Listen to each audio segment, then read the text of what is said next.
نحمده ونصلي ونسلم على سيدنا ومولانا محمد نبي الأمين المكين الكريم الرؤوف الرحيم اما بعد فاعوذ باللہ من الشیطان الرجیم بسم اللہ الرحمن الرحیم قال اللہ تبارک و تعالی فی القرآن المجید اعلموا انما الحیاة الدنیا لعب ولہو وزینة وتفاخر بینکم وتکاثر فی الاموال والاولاد صدق اللہ مولانا العظیم ان اللہ وملائکتہ یصلون علی النبی یا ایہا الذین آمنوا صلوا علیہ وسلموا تسلیما بآواز بلند درود پاک پڑھ لیں الصلاۃ والسلام علیک یا سیدی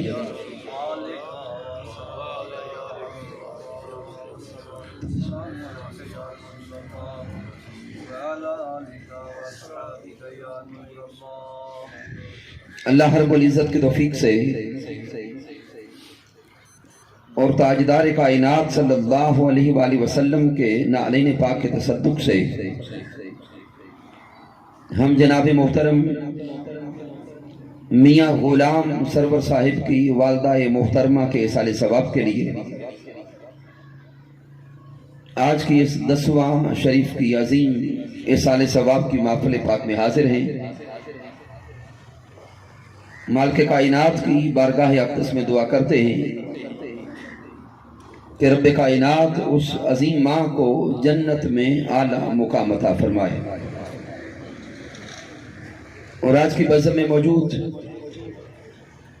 جمیع علماء کرام و مشائخ اعظام بالخصوص جناب محترم حضرت علامہ ارشد محمود صاحب اور دیگر تشریف فرما الشاکان مصطفیٰ صلی اللہ علیہ وآلہ وسلم رب کائنات سب کا تشریف لانا بھی اپنی بارگاہ اقدس میں قبول فرمائے آج کی اس مختصر سی نشست کے لیے جس موضوع کو چنا ہے وہ ہے حقیقت دنیا اور فکر آخرت سامعین محترم اللہ رب العزت نے ہمیں انسان بنا کر اس کائنات ارضی میں اتارا ہے اللہ نے ہمیں زمین میں بھیجا اس زمین پر آ کر ہم اپنی زندگی کو گزارتے ہیں پھر جب یہ زندگی کے ایام پورے ہوتے ہیں تو ہم نے اس دنیا کو چھوڑ کے آگے پلٹ جانا ہے اب ذہن میں سوال پیدا ہوتا ہے کہ یہ دنیا کیا ہے اس دنیا کی حقیقت کیا ہے تو اللہ رب العزت نے قرآن مجید فرقان حمید میں کئی مقامات پر خود دنیا کی حقیقت کو بیان کیا سورۃ الحدید میں رب کائنات نے فرمایا انما الحیات الدنیا لعب کہ اے انسان جس کو میں نے دنیا میں بھیجا ہے اور دنیا میں بھیج کر تمہارے بھیجنے کا کوئی نہ کوئی مقصد رکھا ہے اس دنیا کی مست میں نہ ہو جا اور دنیا کی راحتوں میں دنیا کی چاہتوں میں دنیا کی آسائشوں میں اپنے دل کو نہ لگا ذہن میں سوال آیا کہ مولا کیوں تو رب کائنات جواب دیتا ہے کہ اس دنیا کی حقیقت کو جان انما الحیات الدنیا لعب ولہو وزینۃ وتفاخر بینکم وتکاثر فی الاموال والاولاد اللہ فرماتا ہے کہ انسان غور کر یہ ساری کی ساری دنیا کی زندگی محض کھیل اور تماشا ہے انما الحیات الدنیا لعب ولہو اے انسان جس دنیا کی چمک کے پیچھے تو مارا مارا پھرتا ہے، رب کائنات کی بارگاہ میں اس دنیا کی حقیقت صرف اتنی ہے کہ یہ دنیا کی زندگی محض کھیل اور تماشے کا نام، ایک دوسرے پر فخر کرنے کا نام، ظاہری نام و نمود بنانے کا نام، ظاہری نمائش کے پیچھے وقت گزارنے کا نام۔ رب کائنات ذہن میں سوال پیدا ہوتا ہے کہ جب یہ ظاہری دنیا ایک بناوٹ ہے، ایک کھیل ہے، ایک تماشا ہے، تو پھر تو نے ہم انسانوں کو دنیا میں بھیجا کیوں ہے؟ پھر انسان کو اس دنیا میں بھیجنے کا مقصد کیا ہے؟ پھر انسان کو اس دنیا میں بھیج کر تو چاہتا کیا ہے؟ تو مالک کائنات فرماتا ہے وَمَا خَلَقْتُ الْجِنَّ وَالْإِنسَ إِلَّا لِيَعْبُدُونِ۔ اے انسان، یہ دنیا کی زندگی محض کھیل اور تماشا تو ہے، لیکن میں تمہیں دنیا میں بھیج کر صرف ایک مقصد دیتا ہوں کہ دنیا میں جا کر بھی اپنے مولا کے سامنے جھکتا رہے، دن رات رب کائنات کے نام کا وظیفہ کر، صبح و شام اپنے مولا کو یاد کر۔ وَمَا خَلَقْتُ الْجِنَّ وَالْإِنسَ إِلَّا لِيَعْبُدُونِ۔ اے انسان، دنیا میں آ کر دنیا کو دل سے نکال کر اس دل کی کوٹھڑی میں رب کی محبت کو بسا کے رکھ۔ پھر شامین پڑھے سورۃ البقرہ کو اور قرآن مجید فرقان حمید کے کئی مقامات کو پڑھے۔ کبھی مالک کائنات فرماتا ہے کہ یہ دنیا کیا ہے؟ الذی خلق الموت والحیات لیبلوکم ایکم احسن عملا۔ رب فرماتا ہے کہ انسان، یہ دنیا، یہاں کی زندگی اور موت تمہیں اس لیے عطا کی ہے کہ تجھے آزمایا جائے، احسن عملا، کہ تم میں سب سے اچھے اعمال کر کے لوٹتا کون ہے۔ تو گویا سمجھ آ گئی کہ یہاں پہ انسان آیا ہے کچھ وقت گزارنے کے لیے، وہ وقت گزار کے انسان نے رب کائنات کی بارگاہ میں لوٹ جانا ہے۔ پھر مالک کائنات فرماتا ہے کیف تکفرون باللہ وکنتم امواتا فاحیاکم ثم یمیتکم ثم یحییکم ثم الیہ ترجعون۔ اے انسان، یہاں پہ جتنا وقت بھی گزار لے، ثم الیہ ترجعون، آخر لوٹ کے رب کی بارگاہ میں جانا ہے۔ تو جب لوٹ کے رب کائنات کی بارگاہ میں جانا ہے تو پھر انسان اس دنیا میں رہ کر کیوں نہ اپنے رب کو راضی کرنے کی کاوش کرتا رہے، رب کائنات کی بارگاہ میں جھکتا رہے، رب کائنات کے محبوب تاجدار کائنات صلی اللہ علیہ وسلم کی ذات پاک پر درود و سلام پیش کرتا رہے۔ تو سامعین، لفظ دنیا پہ اگر غور کریں اور اس کو لغت کی کتابوں میں دیکھیں تو لفظ دنیا جب گرامر کو دیکھیں گے تو اس کا مادہ دال، نون اور یا ہے۔ دال، نون اور یا، ان حروف کا مجموعہ لفظ دنیا بنا۔ تو لفظ دنیا کے اندر جو لغوی معنی ہے وہ ذلت کا معنی پایا جاتا ہے، گھٹیا پن کا معنی پایا جاتا ہے، اسفل کا معنی پایا جاتا ہے۔ تو سامعین، لفظ دنیا کے معنی کو دیکھا تو اس کے اندر بھی گھٹیا پن کا معنی، ذلت کا معنی۔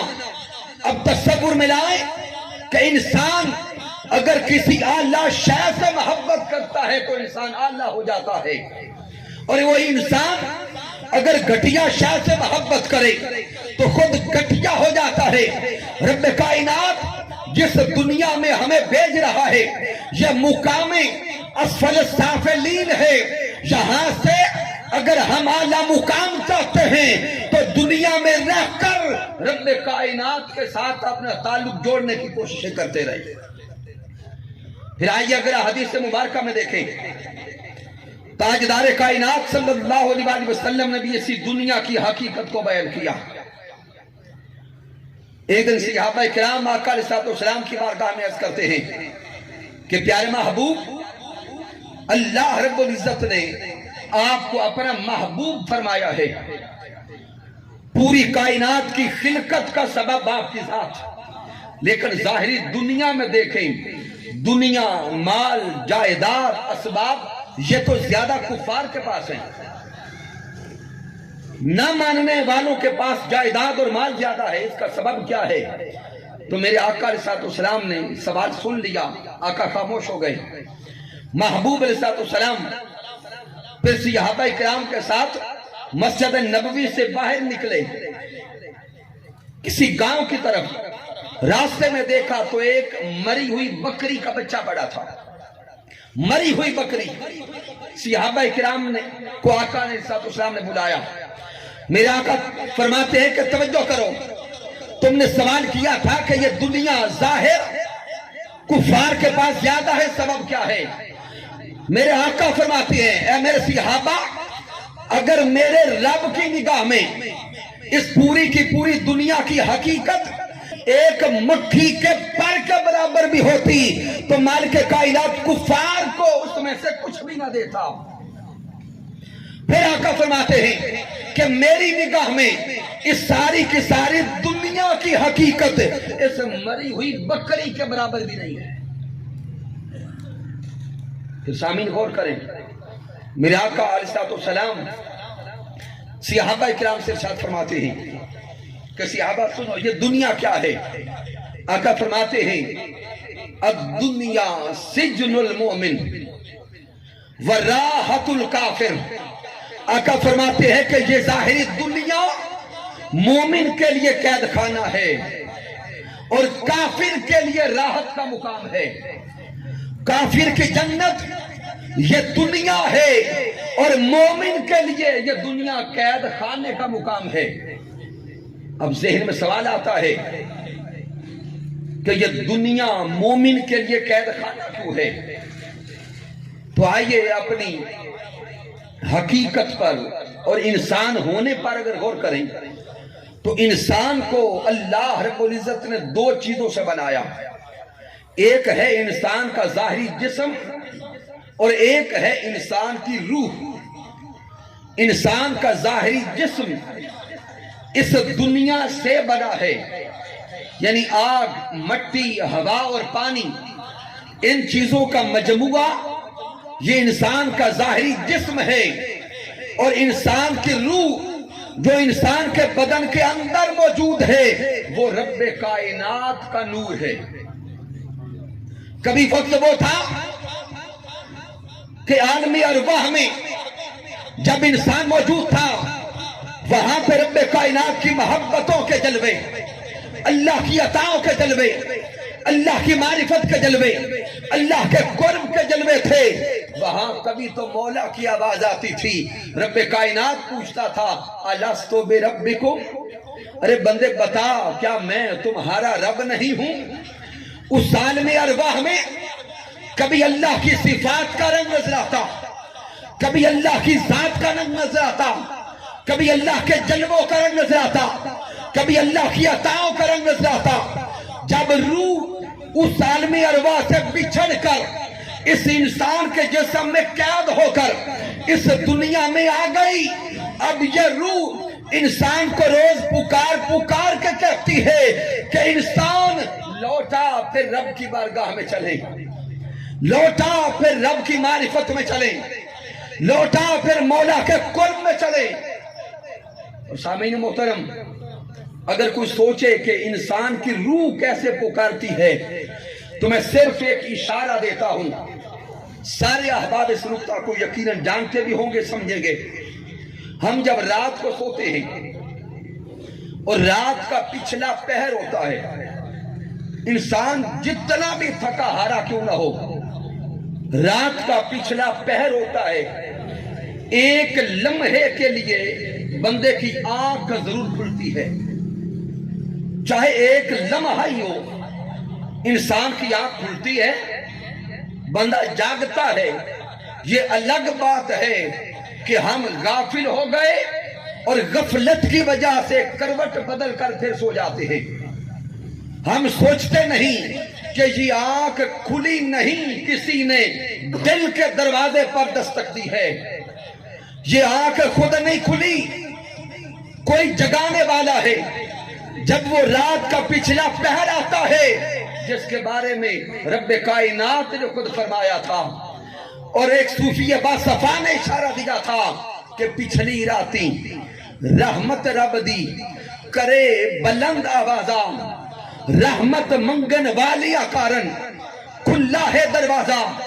جب وہ رات کا پچھلا پہر آتا ہے، اللہ رب العزت اپنی شان کے لائق آسمان دنیا پہ آتا ہے اور اپنے بندوں کو پکار کر کہتا ہے کوئی مجھ سے بخشش کا طالب ہے، کوئی مجھ سے میری رحمتوں کا طالب ہے، کوئی مجھ سے میرے معرفت کا طالب۔ جب وہ رات کے پچھلے پہر رب کائنات آسمان دنیا پہ آ کر بندے کو پکارتا ہے، انسان کی روح اندر سے بندے کو پکار کے کہتی ہے بندے اٹھ جاؤ، تیرا مولا تجھے بلا رہا ہے، تیرا رب تجھے پکار رہا ہے۔ تو وہ رات کے پچھلے پہر آنکھ کا کھل جانا وہ اتفاق نہیں ہوتا، وہ روح کی پکار ہوتی ہے، وہ روح کی آواز ہوتی ہے۔ روح انسان کو بیدار کرتی ہے کہ آجا رب کائنات کی بارگاہ میں جھک جا۔ اور جو انسان ان سردیوں کی راتوں میں ٹھنڈے پانی سے وضو کر کے مصلی پہ رب کی بارگاہ میں جھک جاتا ہے، پھر وہ عام نہیں رہتا، پھر قیامت کے دن رب کائنات پردے اٹھا کے اپنا دیدار عطا کر دیتا ہے۔ سامعین، میرے آقا نے فرمایا کہ یہ دنیا مومن کے لیے قید خانہ ہے۔ اب تھوڑا سوچے تو صحیح کہ مومن کے لیے جب قید خانہ ہے، انسان قید خانے میں سکھ میں رہتا ہے یا بے چین ہوتا ہے؟ انسان قید خانے میں بے چین ہوتا ہے۔ جس طرح قید میں انسان بے چین ہوتا ہے، اسی طرح انسان کی روح اس دنیا میں بے چین ہوتی ہے۔ وہ اس لمحے کا انتظار کرتی ہے کہ کب وہ لمحہ آئے، اس روح کو وہ آزادی ملے کہ اس دنیا کی قید سے نکل کر یہ روح پھر لوٹے رب کی بارگاہ میں، رب کی معرفت میں، رب کے قرب میں۔ اور جب مومن کی روح انسان کے جسم سے نکلتی ہے تو رب کے عرش کے نیچے جا کے سجدہ کرتی ہے۔ حضرت براء بن عازب رضی اللہ تعالیٰ عنہ سے روایت ہے، اس کو امام ابی داؤد نقل کرتے ہیں، صاحب مشکات نقل کرتے ہیں۔ میرے آقا نے فرمایا کہ جب مومن کی وفات کا وقت آتا ہے، جنتی فرشتے جنتی لباس لے کر اس بندے کے پاس آتے ہیں، خوبصورت شکل و صورت میں آتے ہیں، نورانی چہروں کے ساتھ آتے ہیں۔ وہ جنت کے فرشتے اس مومن کی روح کو لے کے رب کائنات کی بارگاہ میں حاضر ہوتے ہیں۔ وہ نیک روح، اس بندہ مومن کی روح اللہ کے عرش کے نیچے سجدہ ریز ہو جاتی ہے۔ رب کائنات اس کے سجدہ کو دیکھ کے راضی ہو جاتا ہے، اللہ خوش ہوتا ہے اور اللہ فرماتا ہے فرشتوں اب اس نیک روح کو جنت کی سیر کرواؤ۔ اب اس نیک روح کو جنت کی سیر کرواؤ۔ پھر جنت کی سیر کروائی جاتی ہے، جنت کی مناظر دکھائے جاتے ہیں، جنت کے منظر دکھا کر پھر روح کو انسان کے بدن میں لوٹایا جاتا ہے۔ انسان کا جسم قبر میں آ جاتا ہے، روح بھی قبر میں جسم روح کا پھر ملاپ ہوتا ہے۔ سامعین محترم، پھر اسی قبر کے اندر منکر نکیر آتے ہیں، سوال ہوتے ہیں۔ وقت کم ہے، میں سوالات کی طرف نہیں جانا چاہتا، وہ آپ نے زندگی میں کئی بار سنے۔ قبر کے سوالات ہو گئے، جب قبر کے اندر سوالات کا وقت آتا ہے، ادھر منکر نکیر آتے ہیں، ادھر بندے کے اعمال، نماز، روزہ، حج، زکوٰۃ، جو اس کے اعمال ہوتے ہیں وہ قبر کے اندر اس بندے کو چاروں طرف سے گھیر لیتے ہیں، فرشتوں کو قریب نہیں آنے دیتے۔ اب فرشتے اس بندے کو خود بول کے کہتے ہیں، بندے آئے تو تجھ سے 3 سوال کرنے تھے، لیکن 2 سوالوں کا جواب تیرے اعمال نے دے دیا، 2 سوالوں کا جواب تیری نماز، روزہ، حج و زکوٰۃ نے دے دیا۔ اب خود اٹھ کے بیٹھ جا، ایک سوال کا جواب دے دے۔ اب بندہ اٹھ کے بیٹھتا ہے، اس کی قبر میں تاجدار کائنات صلی اللہ علیہ وآلہ وسلم کی آمد ہوتی ہے، نبی آخر الزمان احمد مجتبی حبیب کبریا حضرت محمد مصطفیٰ کا دیدار ہوتا ہے، اور سوال ہوتا ہے ما کنت تقول فی حق حاضر رجل محمد، ارے بندے بتا تو دنیا میں اس ذات کے بارے میں کیا کہا کرتا تھا؟ اب جو دیوانہ ہوگا وہ پہچان جائے گا، جو عشق والا ہوگا وہ پہچان جائے گا، جس کی زندگی آقا کی محبت میں گزری ہوگی وہ پہچان جائے گا، جس کی زندگی آقا پہ درود و سلام پڑھتے گزری ہوگی وہ پہچان جائے گا۔ اب سامعین محترم، قبر کے اندر جواب دینے والوں کے 3 طبقات ہوں گے، جواب دینے والوں کے 3 طبقات ہوں گے۔ ایک طبقہ وہ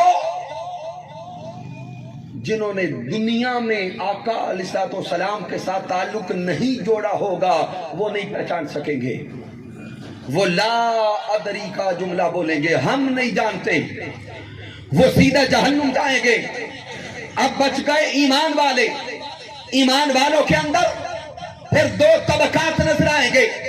ایک طبقہ تو ان کا ہوگا جن کی زندگی ایمان پر، محبت پر، چاہت پر گزری ہوگی۔ ادھر فرشتے سوال کریں گے، وہ عرض کرے گا فرشتوں تم کیا سوال کرتے ہو؟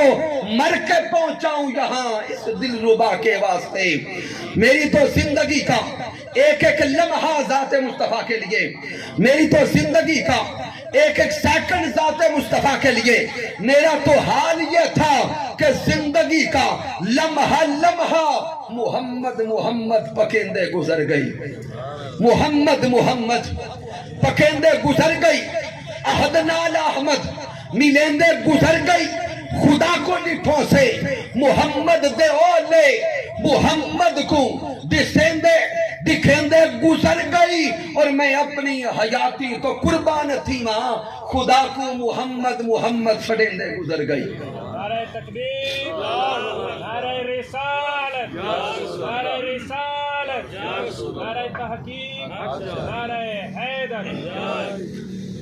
ایک طبقہ تو ایسے ایمان والوں کا ہوگا جب محبوب کو دیکھیں گے تڑپ جائیں گے، جب محبوب کا جلوہ دیکھیں گے تو آقا کے قدموں پہ گر کے کہیں گے مر کے پہنچاؤں یہاں اس دل ربا کے واسطے۔ اور ایک طبقہ ان عشاق کا ہوگا جن کی زندگی خدمت دین میں گزری، جن کی زندگی کا لمحہ لمحہ تاجدار کائنات کے مشن کو آگے پہنچاتے گزری۔ جب وہ قبر میں جائیں گے اور فرشتے سوال کریں گے ارے بندے بتا اس ذات کے بارے میں دنیا میں کیا کہا کرتا تھا؟ ابھی وہ عاشق مصطفیٰ، دیوانہ مصطفیٰ جواب دینے والا ہوگا، میرے سونے مصطفیٰ فرشتوں سے فرمائے گے فرشتوں اس سے نہ پوچھو، میں بتاتا ہوں کہ یہ مرا بھی میرے لیے ہے، یہ جیتا بھی میرے لیے تھا۔ اس کا ایک ایک لمحہ میرے مشن کو آگے پہنچاتے گزرا، خدمت دین میں گزرا۔ سامعین محترم، میں عرض کر رہا تھا کہ جب روح اللہ رب العزت کے عرش کے نیچے سجدہ کرتی ہے تو اب رب کائنات فرماتا ہے فرشتوں کو، فرشتوں اس روح کو جنت کی سیر کرواؤ اور اس کا نام مقام علیین میں لکھ دو، اس کو درجائے علیین میں لکھا جائے۔ اختتام پر صرف آخری جملوں کی طرف آنا چاہتا ہوں کہ وہ مقام علیین کیا ہے، جس کے بارے میں آپ اللہ رب العزت کے کلام کو دیکھیں گے تو اشارات وہاں بھی ملیں گے، احادیث مبارکہ کا مطالعہ کریں گے تو وہاں بھی اشارات ملیں گے۔ سوال پیدا ہوتا ہے کہ وہ مقام علیین کیا ہے؟ تو اب سوچئے گا اور سمجھئے گا اس حدیث مبارکہ کو۔ امام ترمذی جامع ترمذی میں لکھا کرتے ہیں میرے سونے آقا علیہ السلام نے ارشاد فرمایا کہ یوم قیامت جب گزر جائے گا، جنتیوں اور دوزخیوں کا فیصلہ ہو جائے گا، جنتی جنت چلے جائیں گے، جہنمی جہنم چلے جائیں گے۔ اس کے بعد کا منظر ایک یہ ہوگا کہ کچھ لوگ جنت میں جا کر بھی رو رہے ہوں گے، کچھ لوگ جنت کے اندر بھی روتے ہوں گے۔ اللہ رب العزت فرشتوں سے فرمائے گا، فرشتوں میرے ان بندوں سے پوچھو کہ یہ جنت میں جا کر روتے کیوں ہیں؟ کیا جن نعمتوں کا وعدہ تھا وہ نعمتیں نہیں ملی؟ کیا جن رحمتوں کا وعدہ تھا وہ رحمتیں نہیں ملی؟ کیا جنت کے جن محلات کا وعدہ تھا وہ محلات نہیں ملے؟ وہ فرشتے ان لوگوں کے پاس آئیں گے اور کہیں گے، اے اللہ کے بندو، اللہ پوچھ رہا ہے۔ ہائے ہائے، ارے ذہن میں تصور تو کرو، کون پوچھ رہا ہے؟ اللہ پوچھ رہا ہے، میرے بندو جنت میں آ کے روتے کیوں ہو؟ یہ جنت رونے کا مقام تو نہیں، یہ جنت غم کا مقام تو نہیں، جنت تو مقام راحت ہے، تم جنت میں آ کے روتے کیوں ہو؟ وہ بندے عرض کریں گے، اے فرشتوں ہمارے رب کو ہمارا پیغام پہنچا دو کہ ہمیں تاجدار کائنات نے خبر دی تھی کہ جو کوئی رب کے دیدار کے لیے، رب کی ملاقات کے لیے اور رب کے لقاء کے لیے دنیا میں رہ کر عبادت کرتا ہوگا، یوم قیامت اور بعد از قیامت انہیں بے حجاب اللہ کا دیدار نصیب ہوگا۔ ہمیں تاجدار کائنات نے خبر دی تھی کہ جو اللہ کے دیدار کے لیے روتے ہوں گے، اللہ کے دیدار کے لیے تڑپتے ہوں گے، اللہ کے دیدار کے لیے سجدے کرتے ہوں گے، انہیں جنت میں اللہ کا دیدار نصیب ہو جائے گا۔ اے رب کائنات، ہم نے گرمیوں کے روزے اس جنت کے لیے نہیں رکھے، اے مولا ہم نے سردیوں کے وضو اس جنت کے لیے نہیں کیے، مولا ہم دنیا کے اندر اس جنت کے لیے نہ تڑپتے تھے بلکہ ہماری طلب تو تیرا مکھڑا تھا، ہماری طلب تو تیرا دیدار تھا، ہماری طلب تو تیری ملاقات تھی۔ مولا جنت میں تو آ گئے، جنت کے محلات بھی مل گئے، جنت کی نہریں بھی مل گئیں، جنت کی حوریں بھی مل گئیں، لیکن مولا ہماری طلب نہ محلات ہیں، نہ حوریں ہیں، نہ قصور ہیں، ہماری طلب تو تیری ملاقات ہے۔ وہ فرشتے رب کی بارگاہ میں جا کے ان کا پیغام پہنچائیں گے اور عرض کریں گے، مولا یہ تو بڑے عجیب لوگ ہیں، یہ تو جنت میں آ کر بھی روتے ہیں صرف تیرے لیے، تیری ملاقات کے لیے، تیرے دیدار کے لیے۔ رب کائنات فرمائے گا، فرشتوں وہ میری ملاقات چاہتے ہیں، فرشتوں وہ میرا دیدار چاہتے ہیں، وہ میری تمنا رکھتے ہیں۔ فرشتے عرض کریں گے، جی مولا وہ تو تیرے دیدار کے طالب ہیں۔ پھر رب کائنات فرشتوں کو حکم دے گا، ارے فرشتوں اگر وہ میری دید کے طالب ہیں تو پھر دیر نہ لگاؤ، پھر پردے ہٹانے شروع کر دو۔ ہائے ہائے، اب جنت میں منظر جدا ہوگا، جنت میں منظر عجیب ہوگا کہ نیچے رب کے وہ بندے ہوں گے، اوپر رب کائنات کا مکھڑا ہوگا، پردے اٹھتے جائیں گے، ایک ایک کر کے جب پردے اٹھیں گے اچانک منظر بدل جائے گا کہ نیچے رب کے بندے ہوں گے، اوپر رب ہوگا، بندے دیکھیں گے سامنے رب کا مکھڑا ہوگا۔ جنت کے اندر وہ اللہ کے بندے، وہ رب کے عاشق، رب کے دیدار کے طالب اپنے رب کا دیدار پائیں گے، اپنے مولا کے دیدار میں مست ہو جائیں گے، اپنے رب کے دیدار میں مگن ہو جائیں گے. رب دیکھے گا تو سامنے رب کے بندے ہوں گے, بندے دیکھیں گے تو سامنے اللہ کا جلوہ ہوگا, اللہ کا جلوہ ہوگا, اللہ کا جلوہ ہوگا. انہی بندوں کے بارے میں پھر قرآن مجید میں میرے اللہ نے فرمایا والذین آمنوا اشد حبا للہ, میرے تو بندے وہ ہیں اور ایمان والے وہ ہیں جو ٹوٹ ٹوٹ کر اپنے رب سے محبت کرتے ہیں, وہ اپنے رب سے عشق کرتے ہیں. تو سامعین محترم, اس دنیا سے ہم سب نے چلے جانا ہے. یہ دنیا ایک عارضی ٹھکانہ ہے. جب سب نے چلے جانا ہے تو کیوں نہ اس آگے کی منزلوں کو رب کائنات کی ذات کے ساتھ جوڑ کر آسان کرنے کی کوشش کی جائے. اس دنیا میں رہیں لیکن دنیا کو اس دل کی کوٹھڑی میں نہ رکھے, دل میں اپنے رب کی محبت کو رکھے یا محبت مصطفیٰ صلی اللہ علیہ وآلہ وسلم کو بسائیں. ہم بار دیگر دعا کرتے ہیں کہ اللہ رب العزت اس عظیم ماں کو جنت میں اعلیٰ مقام عطا فرمائے. جناب محترم میاں غلام سرور صاحب, محترم حسن بھائی, اظہر بھائی, اخلاق بھائی, ہم ان کے ساتھ اس غم میں برابر کے شریک ہیں. میں 1,00,000 مرتبہ درود پاک کا تحفہ مرکز گوشہ درود منہاج القرآن سے اس عظیم ماں کے لیے سال ثواب کے لیے پیش کرتا ہوں. اللہ رب العزت ہم سب کی حاضری کو اپنی بارگاہ اقدس میں قبول فرمائے. وما علینا الا البلاغ المبین.